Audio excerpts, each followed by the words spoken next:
This meeting is being recorded. All right, welcome. So thanks for joining us today at the California Environmental Literacy Initiative's District Innovation Webinar Series for our June meeting. We do try to do these monthly. We will take the summer off, but we'll see you again next fall. We're super excited today to bring you a superintendent's perspective, the idea of leading for lasting change, and we'll feature Cabrillo Unified School District, their superintendent, Sean McPhetridge, and their partners from 10 Strands and the San Mateo County Office of Education. Next slide.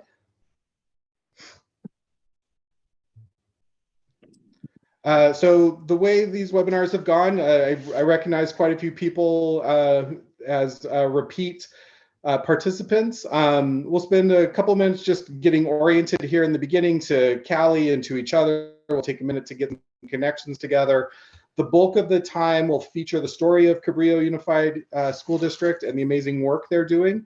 There'll be some time towards the end for whole group question and answer. We'll have a formal close kind of around 5 o'clock for those of you who need to get on the road and have other responsibilities, but then we'll have breakout rooms available after 5 where you can have more in-depth and kind of targeted conversations with the presenters today.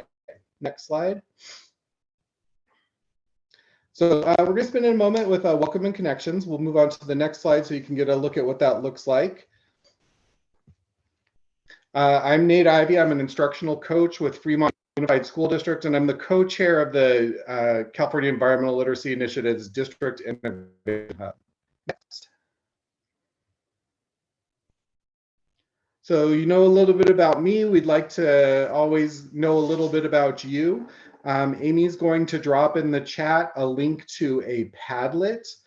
We ask that you use the Padlet to put a pin on the map showing where you're joining us from, adding your name, and if there's something that you can link us to or something about your work that you'd like others to know about, you can add that in as well.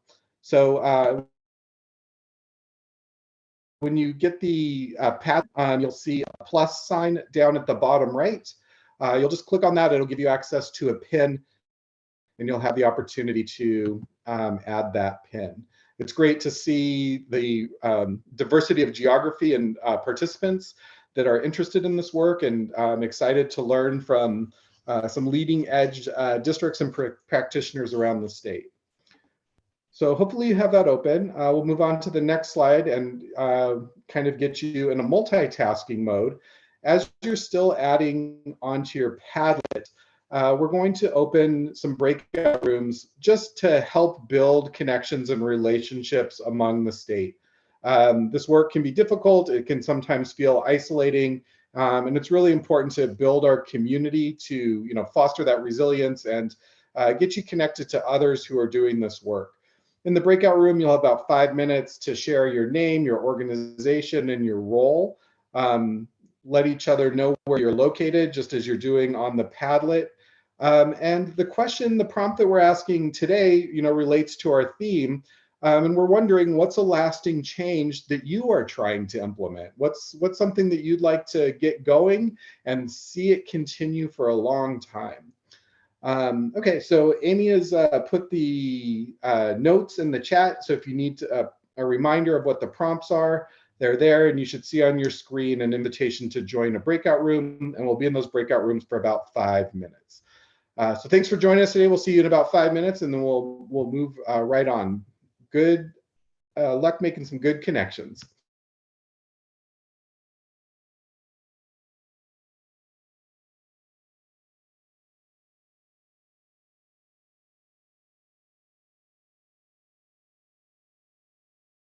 Great. Hey, welcome back, everybody. This meeting is being recorded. I hope you enjoyed the moment of connection. I know that I had a great time getting to know a Climate Corps fellow down in San Jose, and I hope that you were able to make a interesting and useful connection as well. Doron, I'm going to ask you if you could share your screen again. Thank you. And I know some of you have been here before, but just a reminder, the California Environmental Literacy Initiative is a collective impact organization working to ensure that every student in California has the opportunity to become environmentally literate. And we're organized around a bunch of different innovation hubs with organizations and schools and people who are at the cutting edge of some of this work. So we have a number of innovation hubs. This session here is sponsored by the District Innovation Hub, but you can see some of our other areas of work on this slide. Next. So the District Innovation Hub, we're really interested in helping to build connections among practitioners around the state to build capacity for districts to implement these kinds of changes, and then to share the best practices and leading edge exemplars. And we think that this webinar series is a good opportunity to meet many of these goals. Next slide. As we think about change and changing districts, we're really interested in thinking about a whole systems approach. I know in my school district, we're really trying to move from having pockets of excellence where we have a school here, a school there, a program here, a program there that are doing good work, to really thinking about how a whole system can tackle this work. And there's a number of systems models for green schools, including the Green Ribbon schools, the 4Cs framework out of San Mateo County Office of Education, and the Green Schools National Network. So all of these are trying to think about how can an entire system move in this direction, ensure that every kid in that system has these opportunities. And it'll theme really well with our presentation today, thinking of leading for lasting change across an entire district. Next slide. Throughout the session, we have a Jamboard available for you to keep track of ideas, to record questions, to put notes about things you'd like to hear more about. Amy will share the Jamboard in the chat, and you can just add Post-its into the Jamboard. We'll also be paying attention to the chat. So if you do have questions, feel free to throw them in the chat. We will try to hold questions until the end for the question and answer session. So do keep track of your questions in those two areas, in the chat and on the Jamboard. Next slide. All right, so without further ado, I'm really excited to turn it over to 10 Strands, the San Mateo County Office of Education, and most importantly, Cabrillo Unified School District. And to kind of help MC and ringlead this three-part circus, I'm going to turn it over to Andra Yeghoian, who's the Chief Innovation Officer for 10 Strands. Andra, take it away. Yeah, thanks, Nate. So I'm here to support these efforts, mainly because I was working in San Mateo County for 5 years and got to see Cabrillo transform from just like, doing a little bit of stuff to like really being a leader across the state. And so I'm going to be here to support telling that story, and really excited to have Superintendent McPhetridge featured in this. And then of course, Doron Markus at San Mateo County Office of Ed as a support for the work that was going on there. So if you go to the next slide, I'll kick us off by I'm gonna sort of moderate it like a little bit of a panel. And I'm gonna start by asking Sean a question, like, can you tell us a little bit about where Cabrillo Unified School District is located geographically and some of the demographics of your school district? Yeah, sure. The next slide, I think, will give you a graphic of this. And I just have to, first of all, thank you all for being here. And I also want to thank Andra and Doron for presenting with me, because this was a team effort, certainly from the County Office of Education when Andra was there, and from 10 Strands and Cali. That's great. Our district is located there. You'll see that little banana belt of Half Moon Bay and El Granada. It's, I don't know, about 20 miles south of San Francisco, probably 30 miles north of Santa Cruz. If anybody knows where Half Moon Bay is, San Mateo, you can see it in the right there. But we're a very rural community, very agricultural community. We are a TK-12 unified district. We have an adult school, we have a preschool, 7 schools, 4 elementary schools, a high school, 2 high schools, a continuation alternative high school and a comprehensive high school, an intermediate school. We do have an adult school and a preschool. Just under 3,000 students, just under 2,800 there. 154 teachers, you see that. We probably have another 100 classified employees. And then our English language learners number hovers around 20%. Socioeconomically disadvantaged by this record is 44%, probably more above 50%. Good number of our students are from farm worker families. There is a great income inequality here between million-dollar homes, multi-million-dollar homes on the coast, and then farm worker housing, subsidized farm worker housing. And the spending per student is one of the lowest in the county, around $13,000 per student. And our enrollment is declining, and we're always resource dependent. And a big part of what we do has to do with the natural resources, the beautiful, beautiful coastside and mountains that we enjoy, but also the limited financial resources we have drives a lot of the reason why we do this work also. Great. And can you tell us, like, I would love to hear a little bit of background from your perspective. I know like what came a little bit before you, but I'd like for you to share, and I'll chime in if I feel like there's anything relevant. But how did Momentum for Environmental and Climate Action start and build in the district? And what is the key role that you played in catalyzing that change? Well, I think this is an interesting point. When I came into the district, it was really kind of scattershot, right? I mean, it was 1,000 flowers blooming, and they were doing this at this school and this at this school. But for example, we had no unified approach. And we had a couple board members who said to me, hey, Sean, you know, just as I'm coming in, we had some middle school students come in to a board meeting a couple of years ago. They were talking about the environment. We should really do something about that. So we knew that we had an impulse to do something unified. And I'd had some experience in Alameda when I was superintendent there with a very ground up, movement that was really led by a kindergarten teacher and by a local nonprofit, and started with waste sorting and then turned into an environmental literacy initiative involving the Lawrence Hall of Science and Bayside, and really concentrating on next generation science standards, environmental literacy, outdoor education, and then schools starting Green Ribbon. And Andra, as you know, you encouraged us to look at a sustainability dashboard. I think I reached out to you in particular on waste diversion because there was no composting happening here. And that was brutal to see. So it was just pulling strands together and getting people together. And then I think most importantly was when I could step back and let folks move without me interfering, and just, sort of cheerleading on the side. I think from my perspective, the key role is championing why we have to do it and then getting out of the way and letting people do it. Awesome. Yeah. And Doron, if you skip forward just a couple slides, go to the one that's, tell us a little bit. So it sounds like there were some baby steps, right? And then eventually this started to come together. Actually, go back one slide, Doron, because I think can you tell us a little bit more about the committee and how that got formed? And then we'll go into the goals. Yeah, I think, for board members or for district leaders, working with board members, this is probably a really good point of entry, which is if you have a couple board members who are interested in this work, of course, you can create in January when you're doing your organizational meeting, a committee. We created an environmental committee. We drafted on the work that was already happening at Half Moon Bay High School.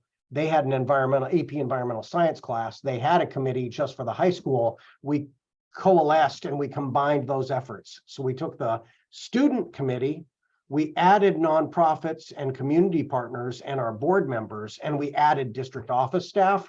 And then we started bringing in teachers from every school. So we took something that was really piloted, really just working on waste diversion and water conservation at the high school. And then we said, how do we pilot that work at all our schools? And within, 6 months, a year, we had waste diversion, composting, tri-bin sorting on all our campuses. Thanks to you, Andra, and your colleagues at San Mateo County Office of Education at that time, we had all our custodians trained, our maintenance folks trained, and then that really led to also green teams at all our schools that were kind of based on this student-led work. you'll see, I'm not reading the slide verbatim, but I see the word waste haulers. We have 2 different waste haulers on the coast. So we also had to coordinate with the waste haulers on how to do this. That made it more complicated, but there's little steps. The first steps were about waste diversion. Ironically, in Alameda, that was the first step too, was how do we get composting and recycling on our campuses? And then from there, water conservation, as soon as they did it at the high school with our ag science, agricultural science, Future Farmers of America group, and the AP environmental science, then it was, okay, we should do this on every campus. And yeah, I think those were the baby steps that the committee worked on.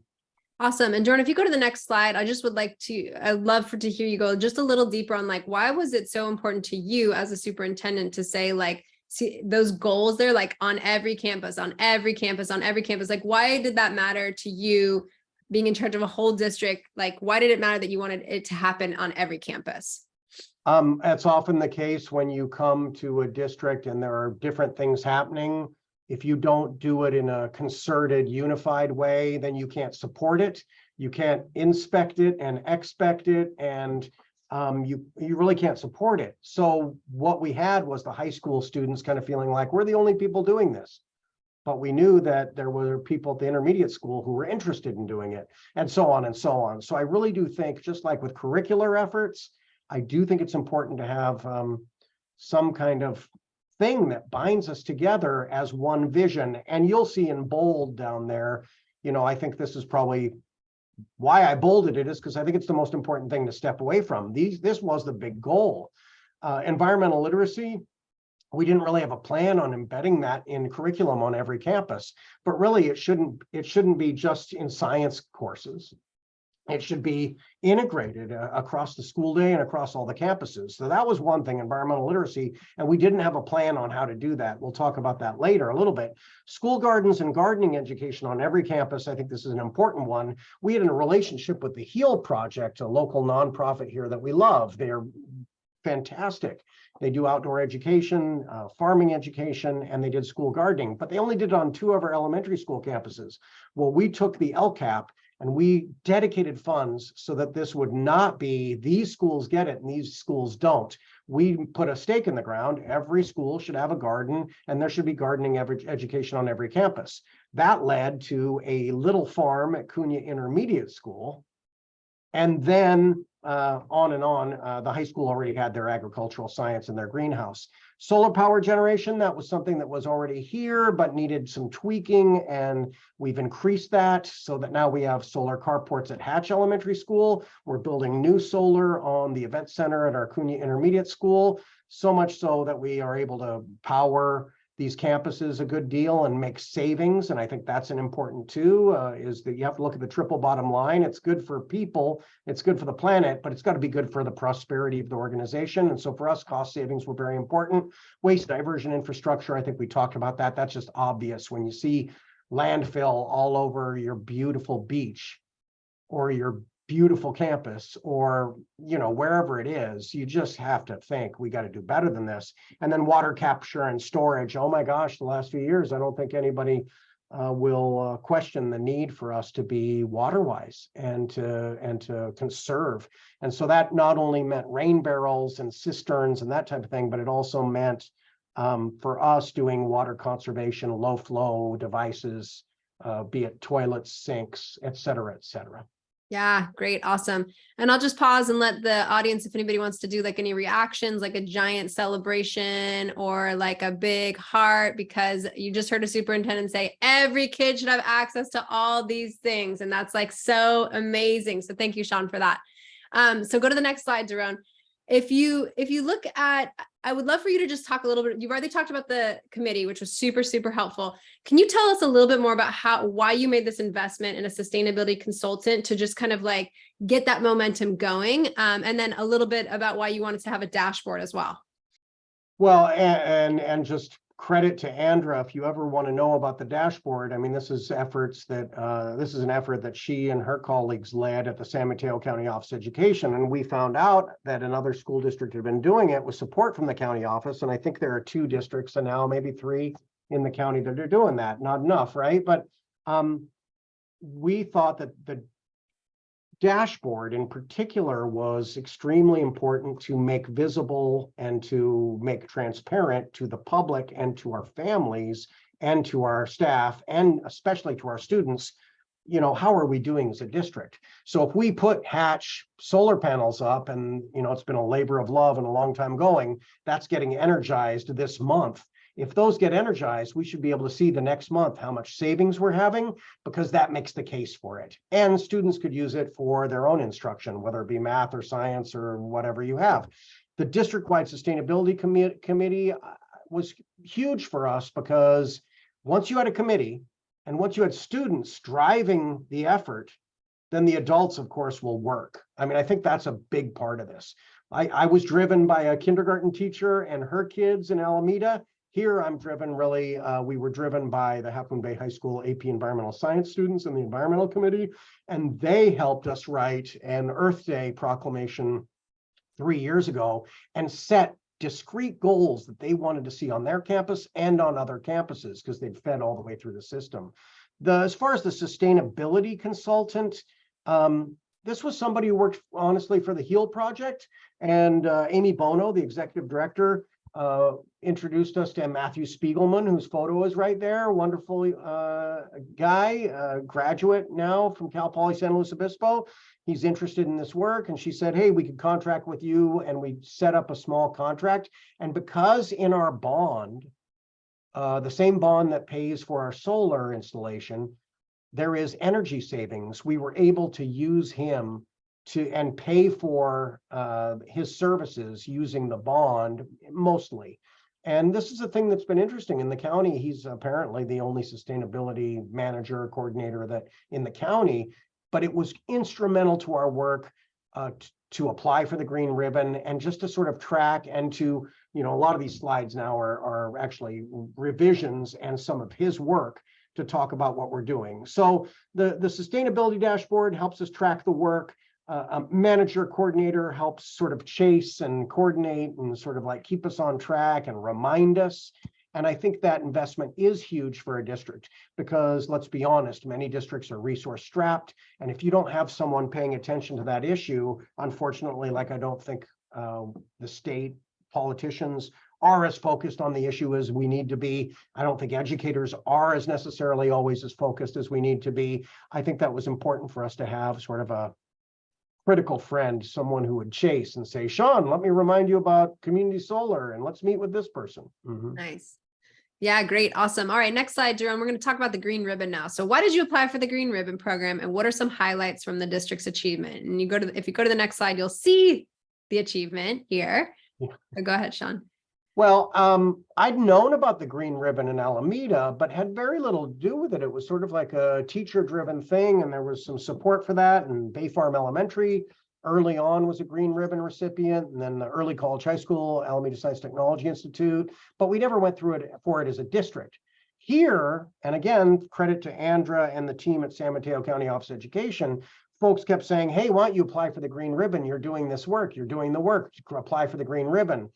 And I think I stalled for a year or two and said, we're not ready. But I think my aha moment on this is we're all ready.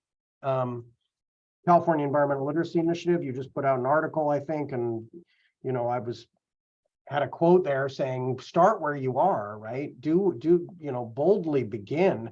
We got our school district sustainability silver level achievement as a district. We applied as a district. Many people apply as schools. We applied as a district. But I think for us that it gave us a roadmap. It was our North Star. It was a blueprint. I don't know how many metaphors I can use for direction here, but it became our cardinal point that we were aiming at. And then if you look at the pillars and this whole this whole PowerPoint, which I hope will be shared with everybody, is about those pillars and how we tried to achieve those pillars. For me, when you look at reducing environmental impacts and costs, well, number one, we live in the world, we've got to reduce our environmental impacts, but our costs, that speaks to your chief business officer, speaks to your board. Health and wellness of students and staff, COVID particularly has made this a hot spot. And so you'll see in our slide on that, we actually talked about a lot of different wellness initiatives we had. And then sustainability education, I think that was our weak spot, actually. And what this did is, as soon as I got off the environmental committee and got my assistant superintendent on there, then she led with teachers to say, what is going to be our outdoor education experience and theme for every grade in the district K-5? And then how will that go as a through line through TK-12? Awesome. So let's go into some of those examples then. Doron, if you go to the next slide. So pillar one it's about energy, it's about water, it's about waste, it's about transport. You've talked lightly about each of these, but I'd love to just give you a chance. There's a slide for most of them. Doron, just take us through each slide, and Sean can share a couple of highlights from each one. Well, solar is huge. I think and solar, remember, there's lots of and Doron, if you go a couple slides forward, you'll see solar. Yeah. Yeah. Okay. We'll do it. Oh, we can do it. Well, we do it. Yeah. Okay. Go in order. I think this is fine. So solar energy production, it had been Half Moon Bay High School in Cunha, but it had been power purchase agreements. And we were kind of upside down in that lease, and it had been like over a decade. So we did replace panels. We did buy our way out of the lease, use the bond for that because we were upside down in it. And then we just used the bond to purchase this full stop. And you'll see that the offset of the power is there. 57% of the energy at our high school is solar, is a solar offset, 87% at Cunha, and we're about to put a large array on top of a big building there. And now we're just waiting on this to be energized. And what's good about this, of course, is it provides you shade. It is actually less expensive to build on roofs, and all new roofs have to be ready to be supportive of solar. But Sizer Co, were our partners on building this and helping us energize with our power utility, and Peninsula Clean Energy also helped us look at that. I guess you could go back a couple slides. And transportation, this has been a thorny one for us. We have very few buses actually that run in the district. We do provide special education transportation. And so we've been applying for the electrical vehicle grants also through Peninsula Clean Energy and other sources. But because of our limited usage, particularly during COVID, when we used so few buses, that kind of didn't help us with that grant. Meanwhile, you'll see San Mateo County Safe Routes to School. We also work on encouraging kids to walk, roll, carpool, bike to school. And we've been involved in working on walk paths and biking paths from Half Moon Bay to El Granada, so that it's actually safe to do and you're not on Pacific Coast Highway. If you go to the next slide, here again is the utilities dashboard, and you see a snapshot of that, and it can tell you month by month sort of electricity use. And as that goes, you can see that goes up in the winter when, emissions go up, natural gas goes up because as it gets colder.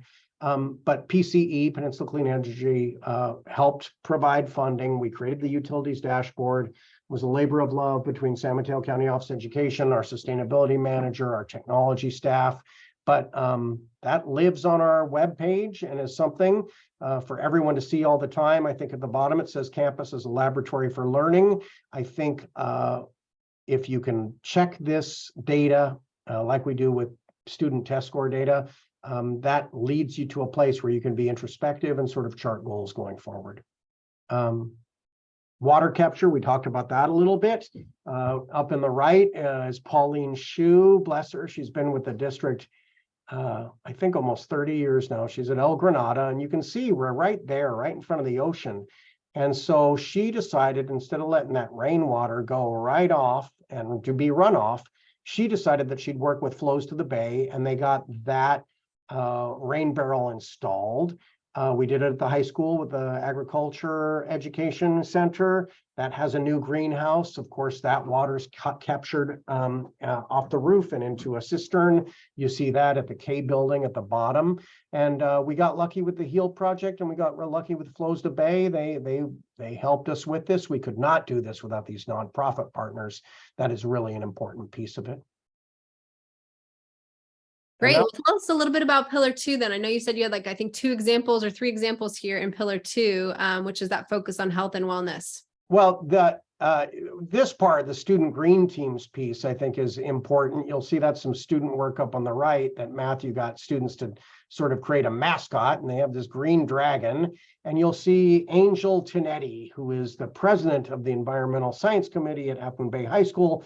That's excerpted from a video that those young people did for the younger grades. So they got their tri-bins sorted. They created those signs trying to explain it. It's in English and Spanish. And then they did videos. So those videos could be shared with all the younger kids in the younger grades, elementary schools. And I really got to credit Half Moon Bay High School kids. They really sort of said, we have to do this at our school. And then once we said, well, now we're ashamed, we have to do it at all schools. I think it was empowering for student leadership. And I think that was part of the education piece. But I think it's also great. You get 2 for 1, right? You get the kids learning about it, doing leadership projects, 3 for 1, and then you actually get the sorting, the diversion. Yeah. Nutrition and wellness. This slide's in there, and a lot of people will say, well, how does this may not connect completely in their minds, but we had a farm to school program for the high school. We're working on trying to get, we have such beautiful produce here on the coast, really. Brussels sprouts, particularly. And so this program, we're trying to work on expanding our central kitchen, cooking our food ourselves. That is a pain point for me, having to contract with someone and having them bring in food, and the waste involved with that.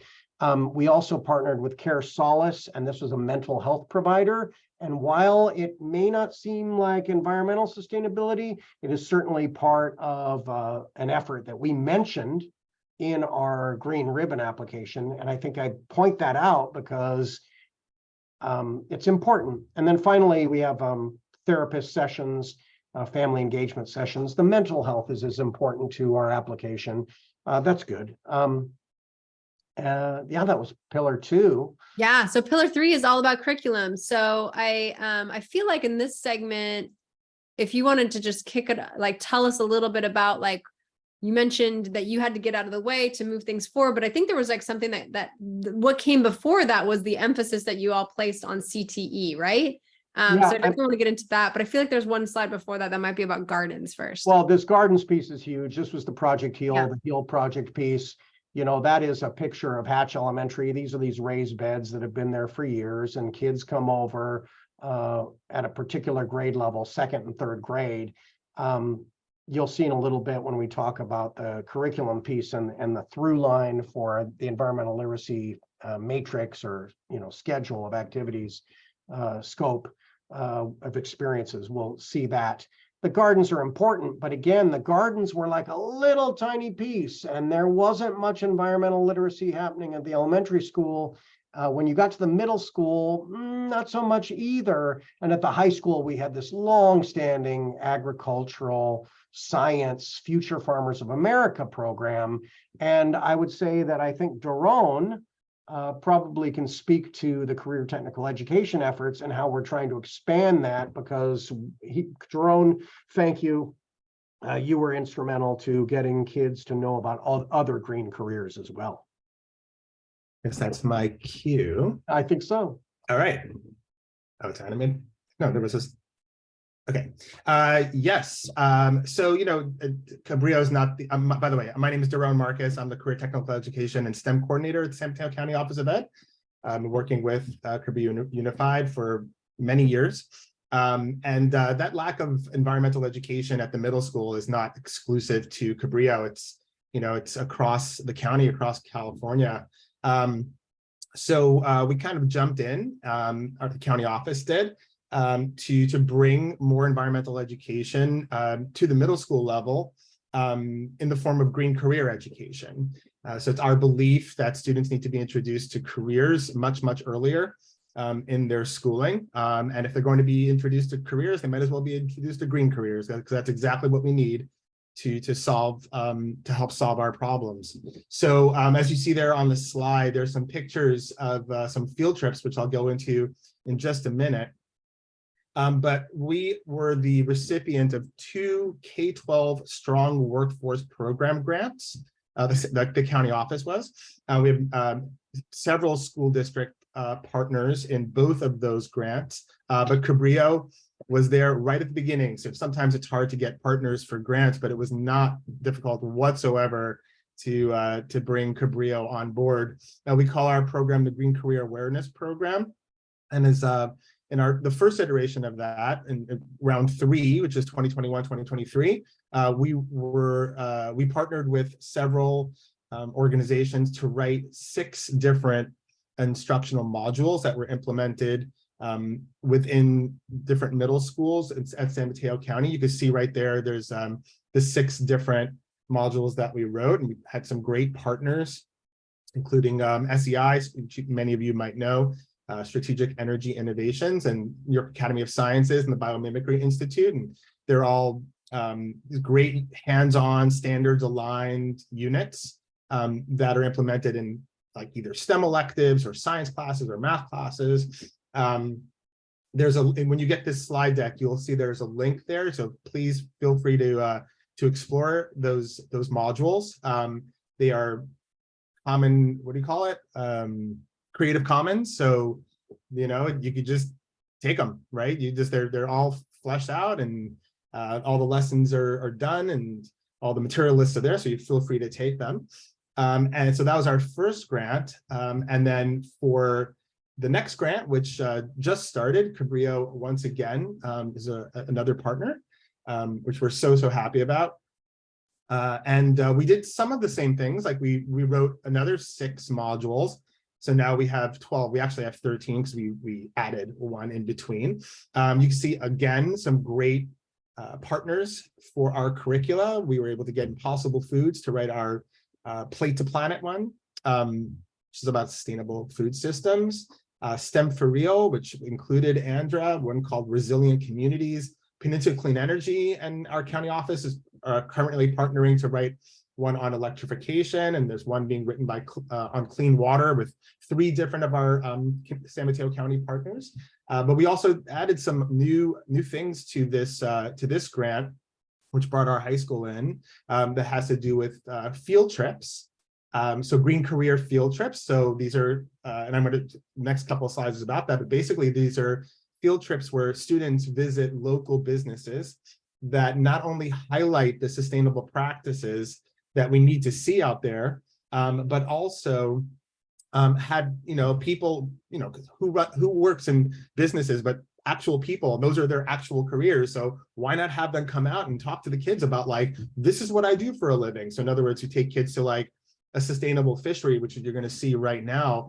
And, you know, the owner of the restaurants and businesses were coming out and saying, hey guys, you know, you don't need to have an office job. That's not necessarily your destiny. You can work here, like at the pier, and, you know, go out on fishing boats and do all this great sustainable work. And it was just an incredible experience for these kids. So we have this great video. So we've been partnering with this organization called Sustainable Future Outdoor Academy, and they run our field trips for us. And in our first iteration of it, which was last year, we only had 1 trip, our sustainable food systems trip, and we have added 2 more, but I'm going to show you a video that kind of encapsulates this sustainable food trip. Hopefully the sound works okay.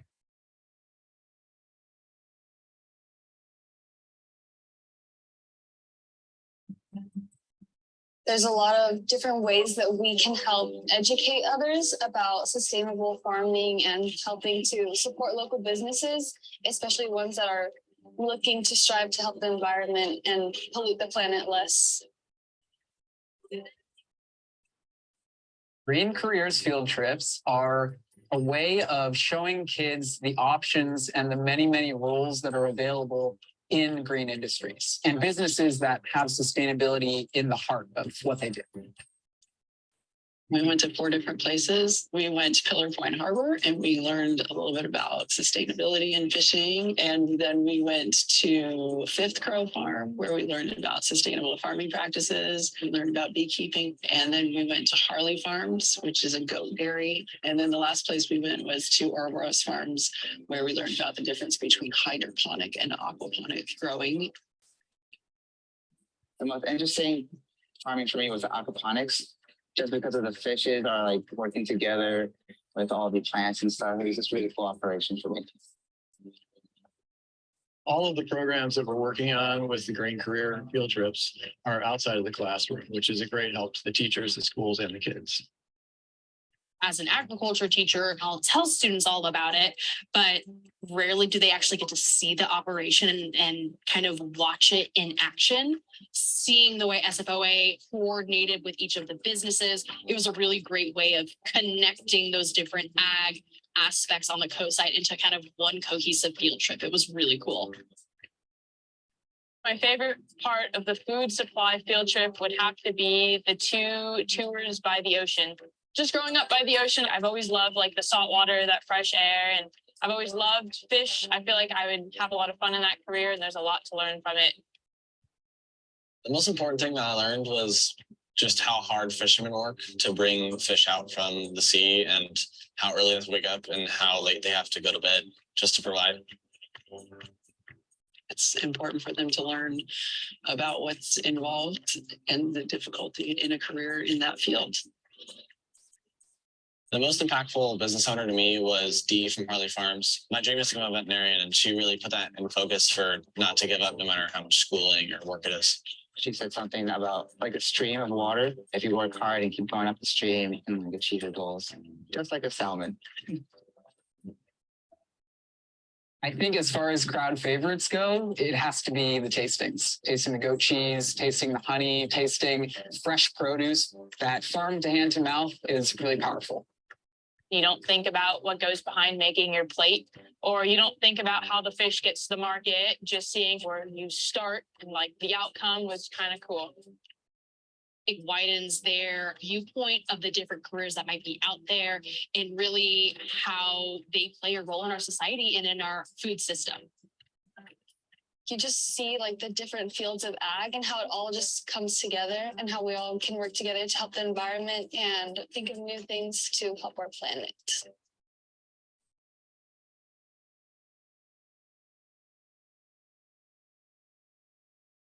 So hope you enjoyed that video. Hold on a second. So yeah, all those were videos taken on trips that we did with Cabrillo Unified with Half Moon Bay High School. I was on one of those trips. I was floored by it. I was just so happy that the trip turned out just so much better than we expected. And I know the kids said like their favorite part of the trip was the tastings, and those were certainly great. That it was really awesome to do all that. But for me, like I said, it was just the people coming out and just like sharing what they do and their passion for what they do, and all the businesses that the students went to were all you know, businesses that exhibited sustainability in a major way. So since then, we've added a couple of trips that we've just piloted. The one that you saw before was on food, right? And then this one was on clean energy. So this one would, you know, be appropriate for the energy, environment, and utilities pathway, CTE pathway. And we took students to a PG&E substation to just see how like electricity is distributed. We took them to the Electrician Union Training Center, which is really like where they see people actually being trained to become electricians and assistants and all of that. So they just get a feel for what that looks like. We took students to Nextracker, which is not a solar panel manufacturer, but more like around the technology that moves solar panels, like, you know, shifts them throughout the day to follow the sun. It was really cool. And we took kids to ChargePoint, to their headquarters, so the kids could see you know, how EV chargers are developed and manufactured. So that was a super cool trip. And then we also took students on our clean water field trip. And you could see like clean water and clean energy and foods. You could see how they align here, right? This is food. This is a module on water. It's a module on energy and electrification. We have another module on energy. So this one was awesome. Also, we took students to Hidden Villa so they could see, this is all about clean water, so they could see about like how water is used with plants and how water is used with animals. We took them to the Pulgas Water Temple, which is this really cool place where like the water from the Hetch Hetchy Reservoir comes to the Bay Area and then gets distributed across the Bay Area. And they built like a Greek temple there. It's gorgeous, gorgeous area. And we had somebody from Bosca So like this guy you see here, right in the center there, who just gave this great, he was a very cool guy and just gave this great talk about like all these amazing opportunities for students to have, as I was saying in the breakout room with Celeste, like there's this silver tsunami, right? All these people who are retiring, and there are these many positions and opportunities opening both in the water sector and the energy sector. So students really need to find out about those jobs. These are like very well paid, kind of great jobs, and kids don't know, they don't know, right? So you kind of have to like, not just tell them, you need to take them there. You need to have like somebody standing up in front of you saying, we're hiring, right? So just like get through high school, and like, this is what you need to do to get to these jobs. We also took kids to a water treatment plant, as you can see there, which is really cool. And then a lot of water career talk when we were there. So like on one of the pilots, the kids went to the water treatment plant, and on the other pilot, we took kids to Impossible Foods. So because Impossible Foods is headquartered in Redwood City. So as you can see, they're actually like that student's actually making Impossible Food. You're like, why would you take kids to Impossible Foods for a clean water trip? Because that's all about like water footprint and really getting kids to understand like the water footprint of growing beef, which is tremendous compared to growing things like soy, right? So they got a chance to not only make Impossible Foods, but they brought out burgers for everyone. They took them into the labs, and all the kids put on like, you know, that the head covering thing and like goggles and lab coats, and like took them in and saw like, oh, like this is a chemistry lab. This is not that much different than like a high school chemistry lab. So, you know, it was really like amazing to see like the application of what they're doing in school in the real world. So those were like just super fun trips, and we're going to be scaling them up. We have, you know, in addition to Cabrillo, we have many other district partners, and our modules are spreading outside of San Mateo County. So again, we're just so super excited that Cabrillo is continuing to be on board. And I believe I turn it back to Andra. Yeah, so Sean, so awesome. Thank you for the overview to the career stuff, and awesome that Matthew's able to join us. Sean, I'll just turn it over to you to kind of take us through what you want to share in the last part about environmental literacy. And then if you want to introduce Matthew as well. Well, Matthew Spiegelman is here. You saw his photo earlier. Matthew, a lot of these slides we got from your update to the board just a couple months ago to update our former presentation. So thank you, Matthew. We were speaking about how important you are to this effort, and bless you. Much love to you, my brother. The Junior Land Stewards Program is another organization here that kids partnered with, that our AP Environmental Science teacher, Joseph Santoni, is partnered with, that lots of teachers have partnered with over the years. And they help restore native plants. They help get rid of invasive exotics, and they get kids involved. And then it is sort of a train the trainer, because then the high school students wind up leading the fourth graders. Nature journaling is, you know, long-standing kind of best practice for environmental literacy. Learning about land stewardship, again, looking at plants. And then the Little Cunha Farm, such a cute icon here, and Sonia Myers, you'll see her name. She's new to our district, actually, but had grown up here. And in just, I don't know, a year and a half, has gotten grant after grant after grant. Matthew and one of our other colleagues, Ronaldo Vezaliza, have helped Sonia take these grants to create what was 4 raised beds into 7 raised beds, to a greenhouse, to a chicken coop. And she continues to this is a grant magnet.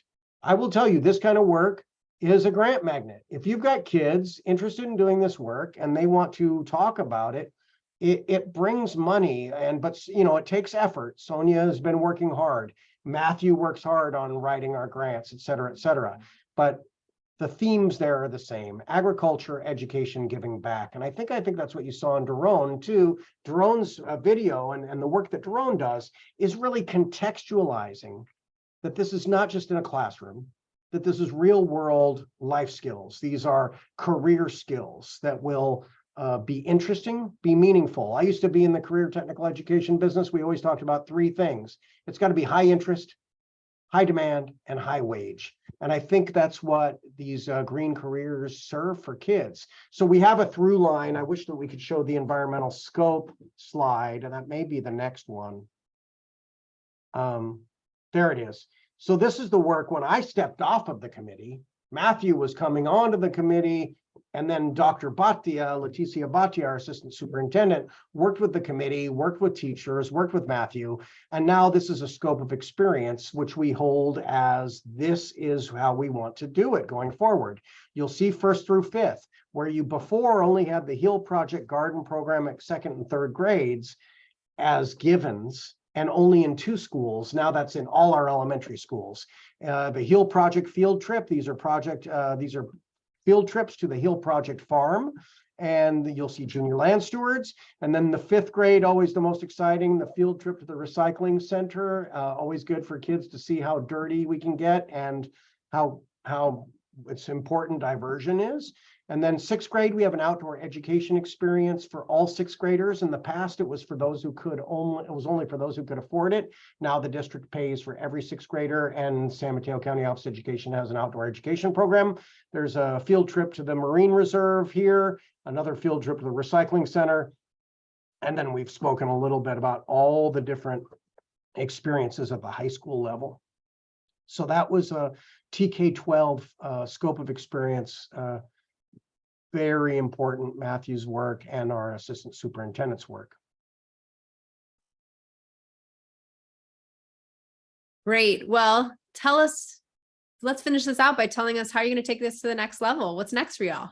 Well, I was just on a call yesterday and I think last week with George Garcia from California Department of Education, and Matthew knows that our next goal, and that's the beautiful thing about Green Ribbon, is you start where you are and they will give you feedback about, hey, this is what you need to do to be able to be considered. In this regard, we applied, we got the silver level. Well, of course, the next thing you want to do is get a gold. And the next thing after that, hopefully, would be green achievers and federal recognition. Of course, that's what we want to do. Of course, that's what we should do. It is about getting the partners together. It is about harnessing the will from the boardroom to the classroom, and especially with community partners. We couldn't do any of that environmental scope of literacy scope of experiences without community partners, and all of those listed. We couldn't achieve the pillars, which Matthew so nicely documented for our application, without looking at those partners. So we will continue to try to strengthen our partnerships. We will continue to try to now look at the next steps in putting solar on every campus. We're modernizing 2 more campuses up the highway at Fairlawn View and El Granada, and we hope to lay the seeds and do the planning so that that can be ready when we're ready to do that. And Matthew's been talking about community solar and seeing what other unused parts of our campuses could be used for community solar that could be of benefit to the community writ large. Yeah, none of this would be possible without Matthew and our assistant superintendent and our students and our teachers and our nonprofit partners. I think that's really our next thing. And the reason why I say go for the gold or go for green achiever status is because it serves as those pillars of that application now serve as a blueprint for change for us going forward. And it puts a stake in the ground. We were a silver. There's no reason why we can't be a gold and a green achiever. Awesome. Well, I think Doron, take us through the next couple slides. I feel like, okay, so Sean just shared all that. Go to the next slide. You've mentioned all these partners. I feel like the last part here is just question, like, does the audience have any questions for us? You can go to I don't know if Nate, you chime in here now. I don't know if you have your own way that you all want to debrief this, but if you go to the next slide, we had some sample debrief questions, and also could open it up for just Q&A for Sean and even Matthew or Doron. So any questions from the audience? I just saw in the chat that Tashonda had put a question about how do you embed or build in sustainable for each program.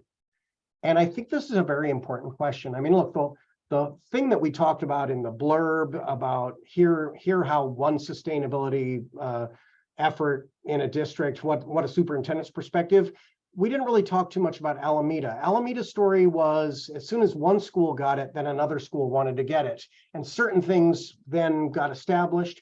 But Tashonda, you're correct. This does take, and I think we talked about this yesterday in Leadership Council for Cali too. There's the old African expression, it takes a village to raise a child, but what happens if the village doesn't show up? You've got to build a village, and you've got to be able to sort of document the vision and why it matters, and then get out of the way.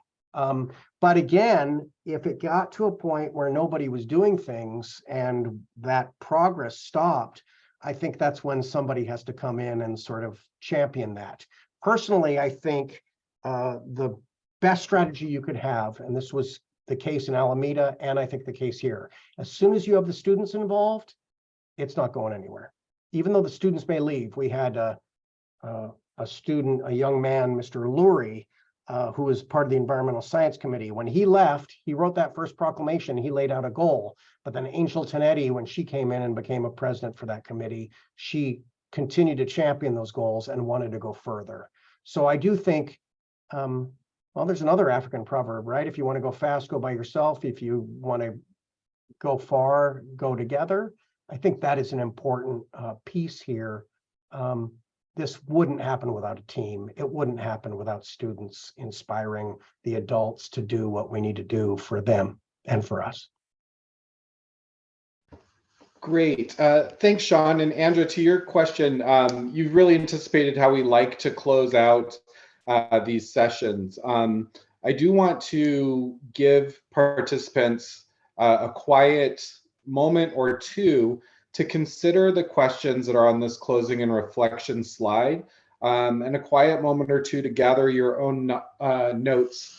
I often feel like presentations like this are a river, and I sometimes want to take some of the things that I heard and put them in the lake so that they don't rush by. So I want to give you an opportunity to think about this river of information that went past you today. And put some of that in your own lake. So an opportunity to take notes. You can use the Jamboard. You can use your own notes. You can use the chat. But I'll be quiet for a minute to give you that chance. And then we'll formally close the session, but we'll stick around with an opportunity for an extended conversation until 5:30. So let me give you a quiet moment to just look at these questions and get your notes together.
Okay, great. I hope that moment of quiet reflection was helpful.